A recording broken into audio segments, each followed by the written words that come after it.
Gotta cut the end off that shallot and then peel that paper kind of stuff. Paper stuff. Peel it off. So I cut the ends off of the shallots and removed all that paper stuff there we're going to throw out. And then I'm just going to chop these.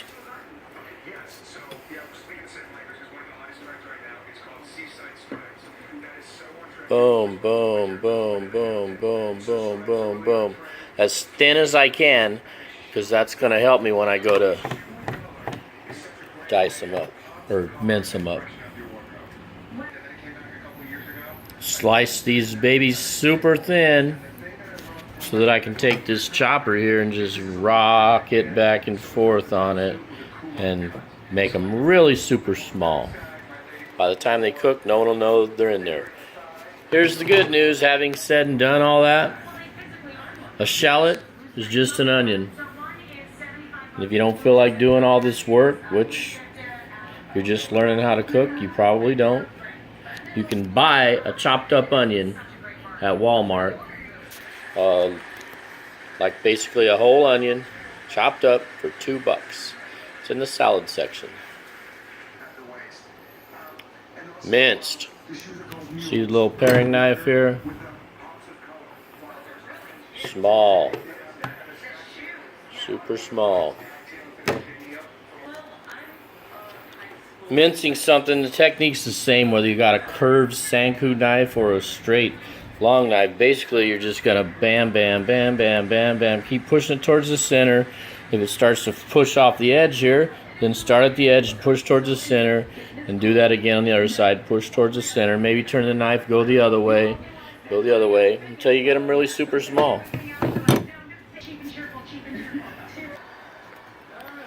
Getting this red onion cut up right for these roasted potatoes. Gonna go with the minced shallots. We're not gonna mince these red onions. Cut the ends off, lay it down flat like that. Cut that baby in half. Oh, and remove all that funky paper off the end there, yeah. But basically, you can see how we cut the ends off, laid the onion on one of the ends, flat on the table. See those little arcs right there? See those little arcs in there? That's what we're looking for. We want those. Show you that in a minute. Just get rid of that paper. All that. Hey, it's easier. Just peeling all the paper off, just take a layer of onion. Seems like you got plenty. You're gonna waste like a little bit of onion. Now we half the onion like that, right? Okay. What we're gonna do is we're gonna take this. See the arcs we had up there. We're gonna lay it down like this, and we're gonna go real thin, right here, real thin. And we're going to end up with a whole bunch of little tiny arcs of onion. And again, if you see anything that looks funky like that piece looks a little dark right there, just throw it out. A little dark down there, we're going to take that little piece and throw it out. But basically, you see the little arcs right here? Okay, and then we're going to take these and we're just going to bust them up. Bust them up. They pull apart real easy. And we're going to end up laying these on top of these potatoes. Oh yeah. We're going to do some red. About a half an onion of red. About a half an onion of white. Looks like a lot of onion. But trust me, this is going to be good. Made too many potatoes. Must split them into 2 pans.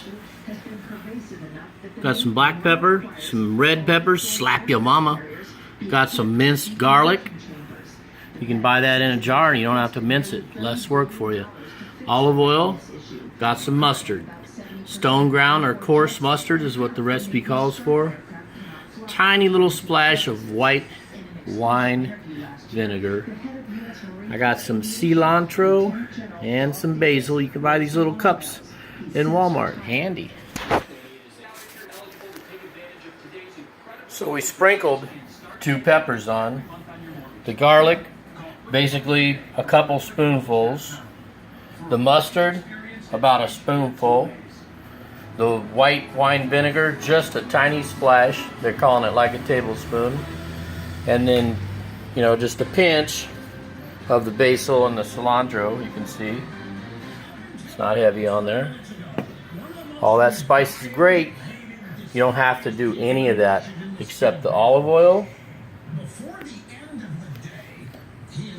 the coarse mustard, and the onions. Those, I would say, are going to make your potatoes great. If you don't have all these spices in the kitchen, that's cool. I'd encourage you to buy some black pepper, some red pepper. That's good in a lot of things besides this. The garlic, I love that addition. And the white wine vinegar. But again, necessary items, your potatoes, your onions, olive oil, and the coarse mustard. So the little onion arcs are laid on top. The shallots were kind of sprinkled on there. I didn't use them all. Those were 3 decent sized shallots in that package. Probably used a third of it here, a third of it there. You got to get in there and get messy before you throw them onions on. You got to make sure that olive oil's on. I don't know if you can see it shining on some of them. Got to make sure it's shiny on all them pieces of potato. Got to have a little bit of olive oil on. If you don't have enough to, you know, spread around all them potatoes, drop a little more in.